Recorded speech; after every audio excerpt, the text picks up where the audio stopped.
नए काजी को हम मानते ही नहीं। मेरठ का आवाम नए शहर काजी को डॉक्टर प्रोफेसर सालिकीन को मानते ही नहीं। अब हमारा सबसे पहला जो मुतालबा है वो ये है कि उन लोगों पे कानूनी कार्रवाई होनी चाहिए और जिस तरीके से कारी शफीकुर रहमान साहब इससे पहले खिताब करते आए हैं जामा मस्जिद में और शाही ईदगाह में, वो ऐसे ही कंटिन्यू, उसमें कोई नई प्रथा लागू ना हो। और हम प्रशासन से मांग करते हैं जो कल जुमे के दिन कारी शफीकुर रहमान शहर काजी साहब के साथ जो है बदतमीजी की है, उनके खिलाफ जो है चिन्हित करके प्रशासन कानूनी कार्रवाई करे और पुरानी प्रथा को लागू करे। जिसकी दाढ़ी सुन्नत के अकॉर्डिंग नहीं है वो ना अजान पढ़ सकता, ना तकबीर पढ़ सकता, ना नमाज पढ़ सकता। जब ये भी नहीं कर सकता, ना इमामत कर सकता, मतलब नमाज से मतलब इमामत नहीं कर सकता, तो फिर शहर काजी क्यों बन सकता? और दारुल उलूम देवबंद इसके ऊपर ज़्यादा सख्ती से कार्रवाई करनी चाहिए, उसको इस ओर कदम उठाना चाहिए। मुझे सिर्फ ये बात बता दें, काजी पूरे शहर का होता है या एक बिरादरी का होता है? काजी पूरे शहर का होता है, जिसे पूरी 32-36 कौम जितनी भी हैं तो उसे एक्सेप्ट करे, कोई काजी कहना। और जो दावेदार करने वाले हैं उनको डूब के मर जाना चाहिए कि मेरठ के मुसलमान जो आज के तारीख 55% है, उनकी ये औकात हो गई है कि गैर मुस्लिम आके शहर काजी की दावेदारी कर रहा है। लेकिन एक्चुअली मामला ये है कि ये सारा मामला इस्लामी कानून के खिलाफ, कुरान के खिलाफ, हदीस के खिलाफ। जो शख्स, इस्लाम का कानून ये है कि जो किसी ओहदे का हरीस हो, ख्वाहिशमंद हो, चाहता हो, कहता हो कि मुझे ये बनाओ, वो उसके लायक नहीं। कहा तो ये भी जा रहा है कि वो नमाज़ पढ़ना जानता हो, हाफिज़ होना चाहिए, आलिम होना चाहिए, लेकिन यहाँ पर हम पसोपेश में रहते हैं। हमें भारत के कानून को भी फॉलो करना है। काजी का जो अपॉइंटमेंट होगा वो भारतीय कानून के मुताबिक होगा। इस संबंध में जो काजी एक्ट है 1880, उसमें कहीं भी कोई कानूनी शर्त नहीं लिखी है। ना तो उसका आलिम होना, दाढ़ी होना, टोपी होना, नमाज़ पढ़ाना, कोई डिग्री होना, कोई उम्र, कोई उसमें ऐसी शर्त नहीं लिखी है। उसमें सिर्फ ये कहा गया है कि अगर किसी इलाके में बहुत बड़ी तादाद में मुसलमान लोग किसी व्यक्ति को कहते हैं कि भाई हमारा काजी होगा, तो फिर सरकार उसको काजी अपॉइंट कर सकती है और जहाँ कोई डिस्प्यूट होगा वहाँ सरकार का फैसला आखिरी होता है। तो ऐसा नहीं है। दूसरी बात, अब जो नमाज का मसला है या कोई और चीज़ का मसला है, काजी का काम ही नहीं है नमाज पढ़ाने का।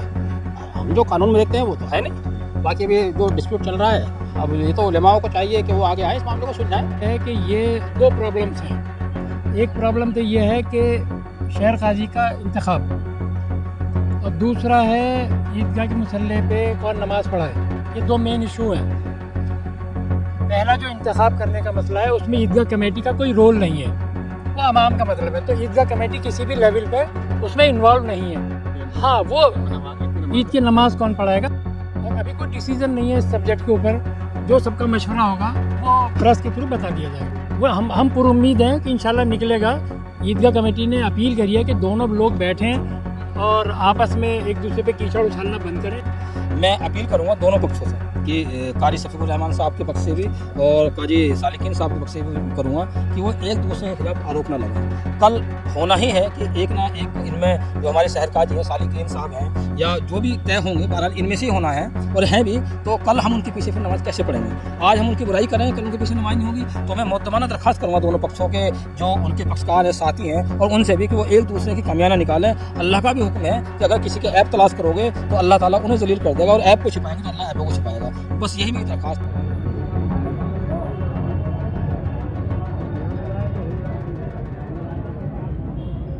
कोई झगड़ा बवाल ना हो, अपने साथ हुए दुर्व्यवहार व अपमान को निदान करते हुए मस्जिद में भाईचारा व मस्जिद अदब की पवित्रता बनाए रखने की अपील की, वही नमाज अदा की।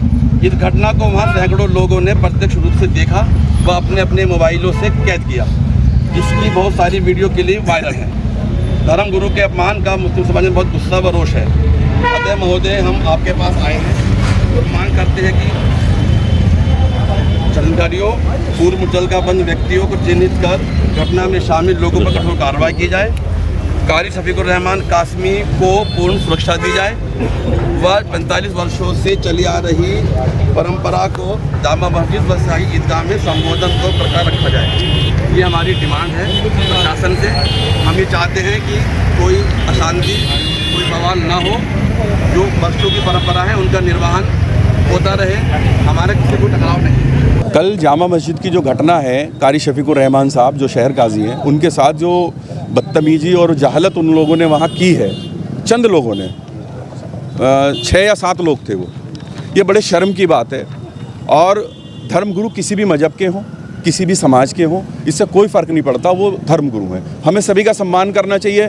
और वहाँ उससे भी ज़्यादा अफसोस की बात यह है कि जो वहाँ ज़िम्मेदार हजरात थे, उन्होंने उसमें इंटरफेयर करना मुनासिब नहीं समझा। ये बड़े शर्म की बात है। हमने उन लोगों के लिए कानूनी कार्रवाई की मांग की है।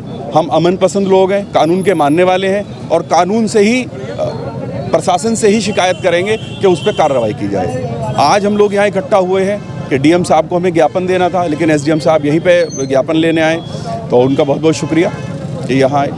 अब हमारा सबसे पहला जो मुतालबा है वो ये है कि उन लोगों पे कानूनी कार्रवाई होनी चाहिए, और जिस तरीके से कारी शफीकुर रहमान साहब इससे पहले खिताब करते आए हैं जामा मस्जिद में और शाही ईदगाह में, वो ऐसे ही कंटिन्यू, उसमें कोई नई प्रथा लागू ना हो और वो उसी तरीके से खिताब वहाँ फरमाएँ। और चंद मुट्ठी भर लोगों ने उनका चयन किया है, वो प्रक्रिया उनकी गलत है, इसका चयन दोबारा होना चाहिए। ये ज़रूरी नहीं है कि आप कारी शफीकुर रहमान साहब को बनाएं, अगर उनसे कोई बड़ा आलिम है आप उनको बनाएं। हम इसमें इस पक्ष में नहीं है कि सिर्फ कारी साहब ही बने, कोई भी बने, लेकिन उसके लिए जो लायक है वो ही बनने चाहिए। वो उस लायक नहीं है उस ओहदे के। कुछ मनुवादी सोच के लोगों ने, अगली जाति के लोगों ने, ये षड्यंत्र के तहत एक पिछड़ी जाति का आलिम जो है शहर काजी ना बन जाए, उसको रोकने के लिए एक तरफ जनाजा और एक तरफ पगड़ी का प्रोग्राम, ये बड़ा ही जो है दुर्भाग्य है हमारे मेरठ के लिए।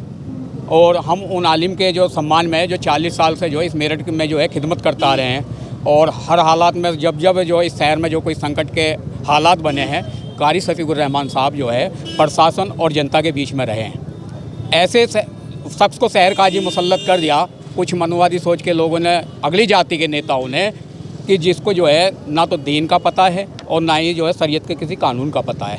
आलिम का बेटा, ये ज़रूरी नहीं है कि आलिम का बेटा आलिम ही बने, आलिम की पढ़ाई करनी पड़ेगी। ये ज़रूरी नहीं है डॉक्टर का बेटा डॉक्टर बने, डॉक्टर की उसको पढ़ाई करनी पड़ेगी। तो ऐसे लोग, इसके लिए जो है हम उसकी मुखालफत करने के लिए जो है उनके फैसले को नकारते हैं, और हम प्रशासन से मांग करते हैं जो कल जुमे के दिन कारी शफीकुर रहमान शहर काजी साहब के साथ जो है